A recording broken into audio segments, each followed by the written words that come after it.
Final Stop Brazil. Book 2, Life After Hell. Chapter 55. Freezing cold in Bahia, the state of summer all year round.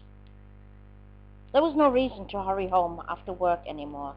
No one was waiting for me, so I frequently took a bus to Itapuã to stroll through the shops, sometimes sitting on the beach to look at the sea, or watch a DVD of Exalta Samba or Pichotti in the beach bars.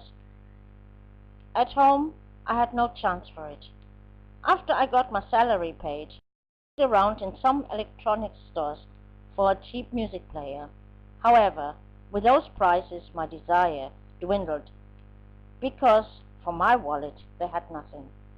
I truly began to understand why the crime was so high in the state. The large number of people living here only on one minimum salary can afford absolutely nothing. Only look in the shops and in the medias at the extensive but unattainable consumer offer. The fact that some desires or even needs become excessively large is no wonder. The black market is flourishing, and where do those things come from? Clearly stolen.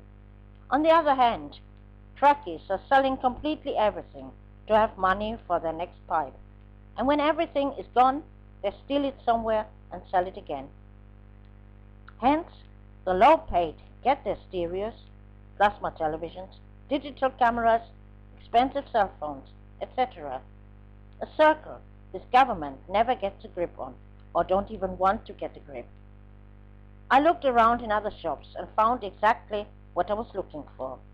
A DVD player with sound system, playing DVDs, CDs, and all that was round and flat. In other words, any kind of piracy.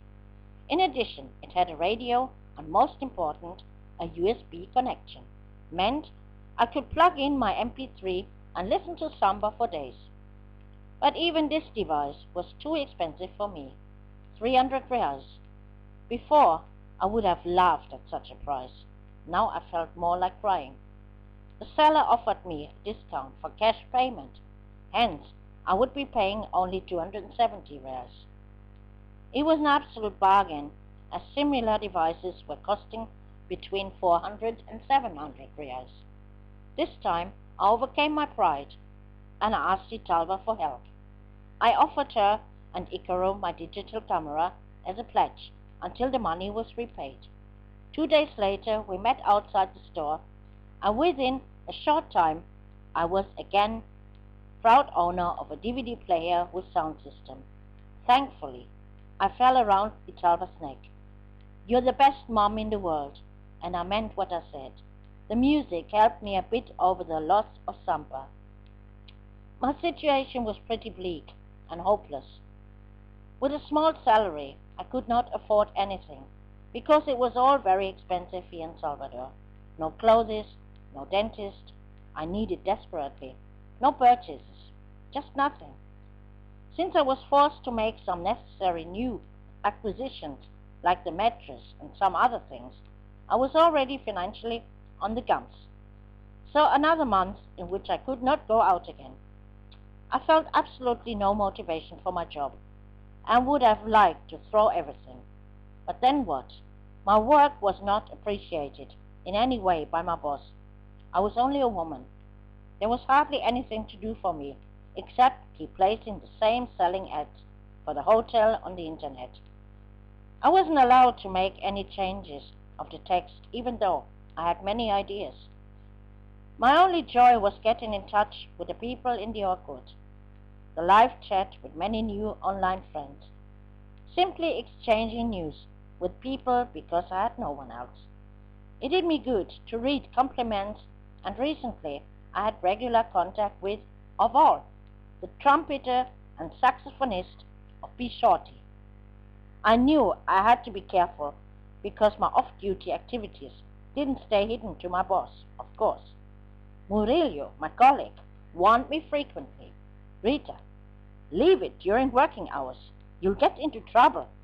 Don't think the old man doesn't notice what you're doing. Almost defiantly, I thought, let him see it. What does he expect? Shall I sit here and pick my nose? Because I have nothing to do? Contrary to the former announcement of my boss that I should be also working at the reception, nothing happened. When one colleague put in notice, hell was breaking loose, but when I offered to step in, it was rejected. Murillo was partly totally overwhelmed with the divulgations he had to do in Portuguese. I wanted to help him. It was not allowed. All I was allowed to do was to feel cold with the air conditioning. Every day it got worse for me. I felt miserable, and in the evening I stood shivering at the bus stop with thick winter jackets, while others were staring at me with tops and Bermudas, as if I was from another planet. The consequence of this extreme temperature fluctuation and rapid overheating due to too warm clothes I took off far too late outside were constant colds. This situation reminded me of the winters in Germany. Ridiculous, but unfortunately sad truth. In Bahia, the state of Brazil, where it is never winter,